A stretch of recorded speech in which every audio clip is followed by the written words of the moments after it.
So when I saw the line of cars, it was a big pleasure. I'm just thankful that I can do something like this in the community I grew up in.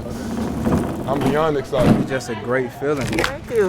Happy holidays. Thank you. Hey man, whoever needs it gonna come. Man, happy holidays to you. My name is Marcus Hubbard, and this is my first annual turkey giveaway at Inlet Grove High School. Happy holidays. Appreciate you coming, bro. Many blessings to you, man. Purpose behind this thing is because I know growing up in poverty, we didn't have a lot of money, and when Thanksgiving or Christmas came around, it was always hard for my single mother to afford the turkey for us to have a Thanksgiving. Stuff like this has always been a part of who I am. They still coming in. Turkey giveaway. Turkey giveaway. She out there working. I love this. I am loving this. Thank you for coming. Thank y'all for coming. Everybody that showed up today, they didn't show up just to show up. They showed up for a reason. It's a hard thing, but it's a good thing that they're giving out some food to help because we need it. A lot of people need it. And the turkeys were a big help to them, and I'm just thankful and appreciative that they did show up. 80 turkeys. This is it. That's it. Yep, they went in 31 minutes. They did 300 turkeys. I didn't know they was gonna go this fast, man. Turkey giveaway. I get nothing from this except joy. You know what I mean? Joy and excitement. Be able to give back, that affects everybody, and there's no better feeling in the world than that.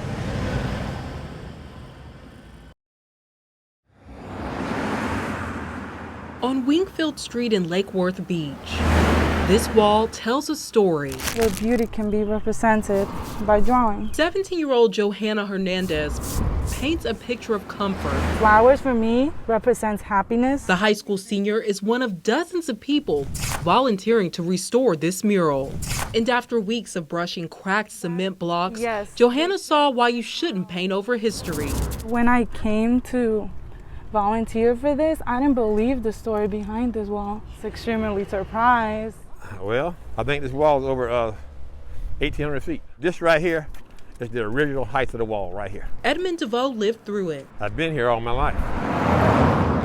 Why is it such a big deal? There are some people who can't get out of their own way when it comes to the wall. For some, it's a symbol of segregation. Whites used to stay across this wall, blacks on this side of the wall. So, you know, segregation was going on and everything. Built in 1954. It's old. It's very old. The wall was an unofficial divider of white residents in the Whispering Palms community from blacks in the colored edition of the Osborne community until 1969. It was always a conflict because it was racist. It was just a conflict. Retha Lowe has lived in the Osborne community for 44 years. I got involved in the wall in 1994. Naming it the Wall of Unity. Now, we don't want to tear it down, but we need to enhance it. Discoloration and decay have reignited conversations from the past. Back then, it was hurtful. But today, this wall has evolved. Edmund sees hope. I say we paint it and let our little kids from different schools put a mural on it. It's okay for those who haven't let go to let go. Restoring a picture of peace to Johanna's eyes. It's something beautiful. Yes, it is. Reporting in Lake Worth Beach, Sabir Rayford, WPTV News Channel 5.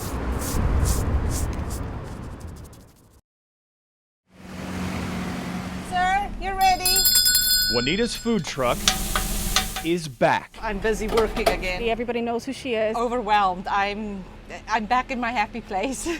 But not without some big help from her customers. Thank you very much. We're happy to have her back.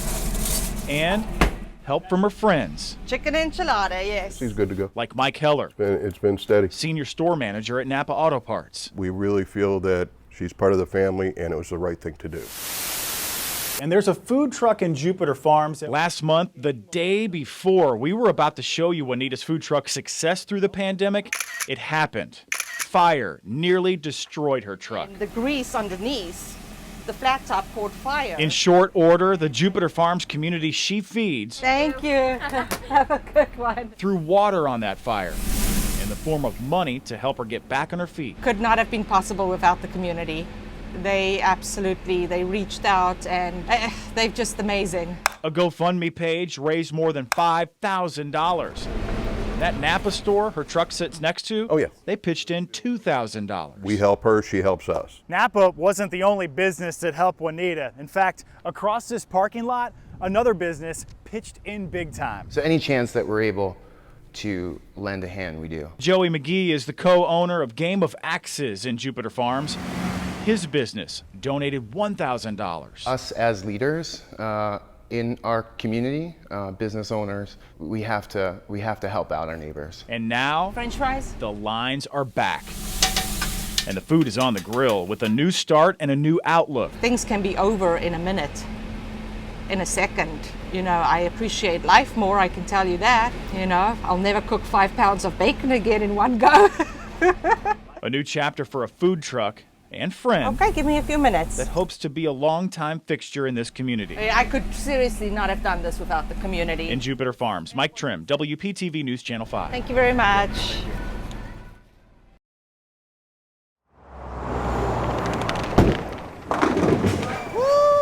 And this place is the best. Strike, yay! That was exciting. Second home and the place for me to relax. This was like my second home. I love it. It brought my sister and my daughter and I together. It's the people that make this place great. Okay, my name's Merle Lent. I'm the night manager here. I love this place. Yes, I love it. No, I've been here about 20 years. Everybody works here and we all have fun here. Non-members and everything, everybody treats each other like a family, you know. Today is the last day yet, at 10 o'clock tonight. I just found out a week ago. I was like, we were in shock. I've been in here 3 times in the last 3 days because it's the last hoorah, you know. I don't know where to go anymore. It's been in the family, the original family for years. She had a chance to sell it, so she did so. Come on, get some. I got it. It's in the pocket. The pandemic just took its toll on the place and it couldn't keep up when it lost all the people bowling. From tomorrow on, I don't know, I might stop bowling. We were just heartbroken that it's gonna close, but a lot of good memories. It's just too bad, but you know, time moves on and hopefully something good will happen here. That's all I can say. I got a strike, Merle.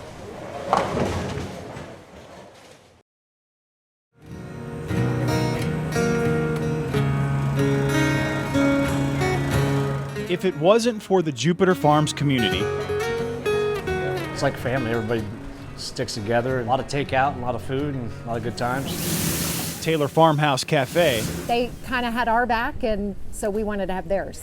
might not have made it through the pandemic. The community fiercely supported us from day one. It's the only freestanding restaurant in the farms, and You guys know what you want to drink? This is the only thing that's ever survived out here for a restaurant. flashback to March 2020. Restaurants ordered to only serve a takeout menu. Yes. Owner Elizabeth Taylor and her husband If we can lower the prices and it's affordable, took a risk. if you can get the volume, then lowering the prices, it offsets that. Our phone was going crazy. We could hardly keep up. The result? Yeah. Not one employee let go. Cheers. And a community that answered the call. They were always real supportive of us. Lisa Bernard says a social media call to action got her We moving. told everybody at the barn where we board our horses that we got to make sure we're going to this restaurant at least a couple times a week. More covered area for more seating. And regular Reuben Thompson is now going to help to add on to the restaurant. We're needing to increase a little bit. Now the plan is to expand. Starting this summer, Taylor Farmhouse and Cafe plans to double the size of this outside deck. There's just a joy in the air. People mention it all the time. Yeah, it's everything, yeah. And in the rough seas of the pandemic, Right. Bernard and hundreds of others made sure Taylor Farmhouse Cafe stayed afloat. In Jupiter Farms, Mike Trim, WPTV News Channel 5.